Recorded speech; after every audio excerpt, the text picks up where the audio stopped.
What's going on, guys? I'm Aaron from PhoneDog.com, and Windows Phone 8 is making the rounds this holiday season. And arguably there are two Windows Phone 8 devices that are kind of the flagship devices in Microsoft's product line. One is the HTC Windows Phone 8X that's available on 3 carriers. The other one is the AT&T exclusive Nokia Lumia 920. Now this thing is available at AT&T now for $100, so it's putting it in a really competitive price bracket for the holiday season, and it's available in 5 different colors: white, black, blue, red, and yellow. It's packing some pretty killer specs too: an HD display, an 8-megapixel camera, Windows Phone 8, and then a dual-core Snapdragon S4 processor to boot. Is this the device you should get in this busy holiday season, or should you go with the Galaxy S3, an iPhone 5, an Xperia TL? I could list off names of phones all day long that are awesome this holiday season. Is this the one? We'll find out in the review, but first, special thanks to our partners at Best Buy Mobile. When you go into Best Buy Mobile, you're going to walk out working. They'll get your Lumia 920 set up and ready to go, so when you walk out the door, you're LTE toting, you got your apps downloaded, you're doing an awesome job on your Lumia 920 because you walked out working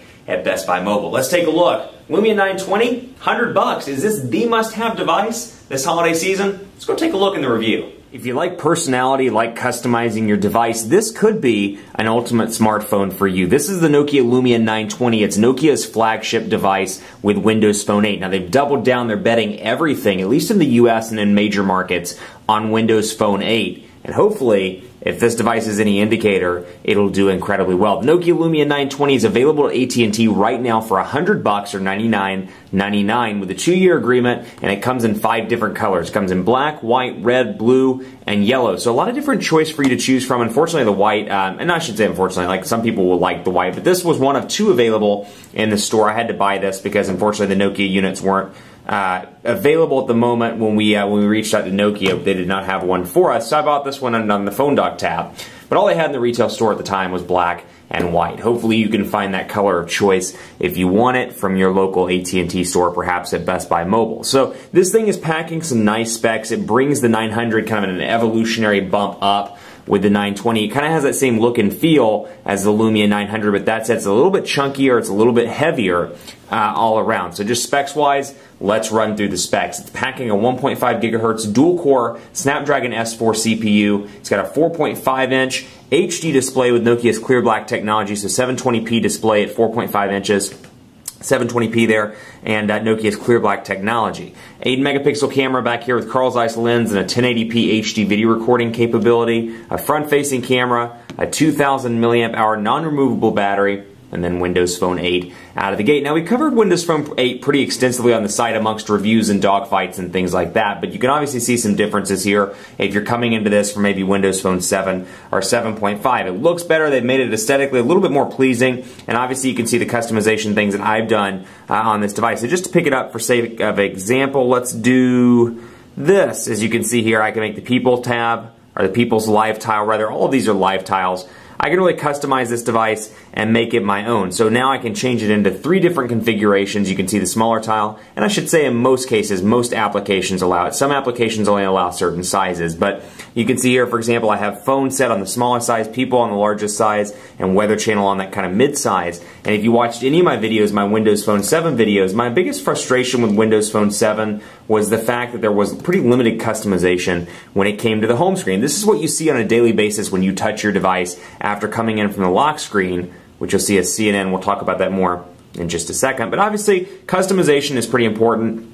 This is the first thing you see when you get to the home screen. The first thing you see every single day when you check your information. Microsoft finally decided to make it kind of a key feature. One thing I really like, for example, is this. When you click on messaging, you can make it any different size that you want. So if you have it at the large size and you get a text message, it'll actually show a preview of the text message. I like that feature quite a bit, and this is something I argued for the longest time. If you remember the videos, I was like, you know what? I was like, we could put calendar appointments on here. Why can't we put messaging previews on there? So they did address that in Windows Phone 8. So out of the gate, you do get some AT&T stuff. We're not going to spend a whole lot of time on this because really what I want to focus on is where this device differentiates itself from other Windows Phone 8 devices, namely its biggest competitor, the HTC Windows Phone 8X. But out of the gate, typical AT&T stuff: Code Scanner, Family Map, Navigator, Radio, Uverse. I've got a bunch of different applications installed in here. Probably one of my favorite applications, it's actually just a widget, or a live tile rather, excuse me, Forgive me, Microsoft, I know they're not widgets. Battery level for WP8. It's a great application. I've complained for years. I'm like, I like my physical battery percentage. I like to know exactly where I stand, so I don't have to pull down every 10 seconds and try to figure it out based on some arbitrary battery meter. Well, now I can have it here on the lock screen, and then I can have it in here as well, and that is really, really a nice feature. So come down here, you can see ESPN out of the gate, other stuff I've installed. You got, what else? My AT&T, Nokia stuff, and this is Nokia's kind of value play here. They're like, you know what, you can get a Windows Phone 8 device from HTC, from a couple of different vendors, Samsung as well. We're going to add some value here because this is our primary platform. What they've done is not only have they hit it on the price point, $100 for this versus $200 for the HTC 8X. They've hit it on the price point, but they've also provided some great value-added applications. Nokia City Lens, Drive, Maps, and Music, and that's where we're going to spend the meat of part one of this review. But down on to other applications, you can see YP Mobile out of the gate, and of course some stuff I've installed, World Clock, Weather Channel, and Twitter. So you can obviously see Nokia's worked really hard to create a value proposition here, and that's what I want to focus on. Let's take a quick look at City Lens, and we'll see how it stacks up. Now, City Lens is pretty cool. We saw this at either CES or CTIA, and I'll start it up. And you can see, okay, Nokia City Lens, we're going to explore Dallas, and you can see nearby food, hotel, stuff that's near my office. And let's just say, you know what? It's late, it's Friday. It's not really late, but it's Friday. It's let's see just what's nearby in general. And let me calibrate the compass off the camera here. And let's see. So when I have it in portrait mode, I can see, for example, Preston Food, Movie Trading, Papa John's, a lot of just different stuff here. And it shows, as you can see, the compass moves depending on which direction I'm moving the phone at. So when I go into landscape mode, you can see that it brings up this kind of view mode where I can hold the phone out in front of me. It's kind of hard to do this on camera with the angle in which I have the camera. But for example, I can see, okay, Food, August Moon, Exxon right over there, Einstein Brothers right over there, Beltline and Preston, corner of Beltline and Preston, looks like a bus stop. Hollywood Day Spa, what else do I have? Oh, I got a couple over here. As you can see, Movie Trading, Neighborhood, Papa John, Sherwin-Williams, it's right over there in the corner of Preston and Beltline. And I can move back when I'm done. Let's see what's over here. Preston Food Services, Super Discount Bridal. Surprised Tom Thumb's not showing up. Let's see.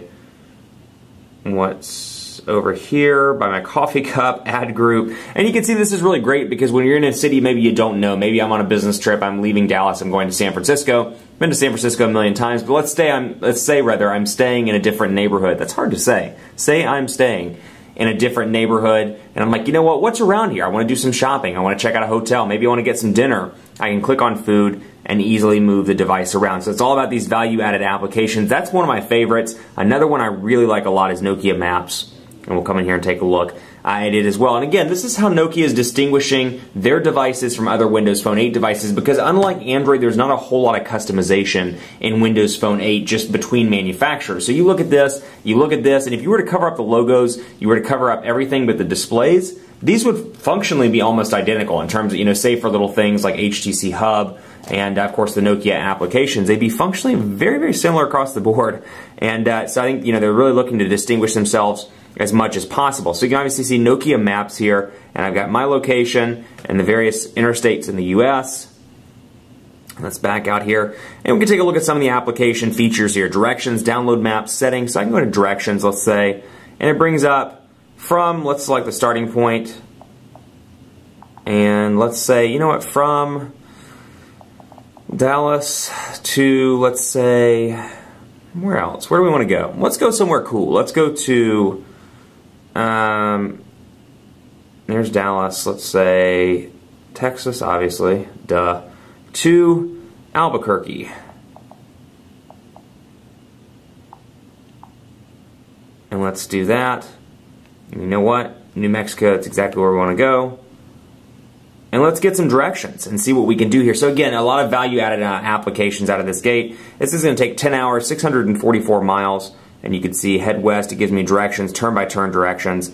I can search. And of course, I can scroll this down and see that it's taking me that way. Actually, that's interesting. The way I would have gone would have been up to Oklahoma City and over. But this obviously knows a better way. So pass you through Amarillo to Albuquerque. So you've got a nice little map right there. So that's a great value add, and granted you do get a Maps application out of the gate on all Windows phones, but this just brings an additional functionality to the device, and also you can download Nokia Maps for offline use. So really, let's say you're in a foreign country, you don't want to use data, you're in London, let's say, don't want to use data, don't want to waste the data allotment that you have. International packages are terrible at that. You can download the application's maps before you go, and you can look at Nokia Maps without using any data, and I absolutely love that. Little features like that really trying to distinguish themselves amongst the competition. This is another one I like, Nokia Music, and think of it as kind of like a Spotify, but on Nokia. You got featured stuff here. You got gigs near me, so I can see, you know what, Pitter Splatter, Rock Lottery. I've got a bunch of different gigs going on. It obviously locates me based on my zip code, and so you can see here my city, and I've got all this different stuff going on around me. Bo Phillips, Matt Kimbrough, Rhett Miller, Second Lovers, a lot of different gigs going on, but what I can really do is come in here and select Mix Radio. I can do, you know what, let's do a mix. We're going to create a mix, and we'll come in here and we'll do, let's think, Fall Out Boy maybe? The only reason I remember that name is because they were in the news the other day for whatever reason. Fall Out Boy, let's see what we've got here. And then we've got, let's see, what else? Rihanna.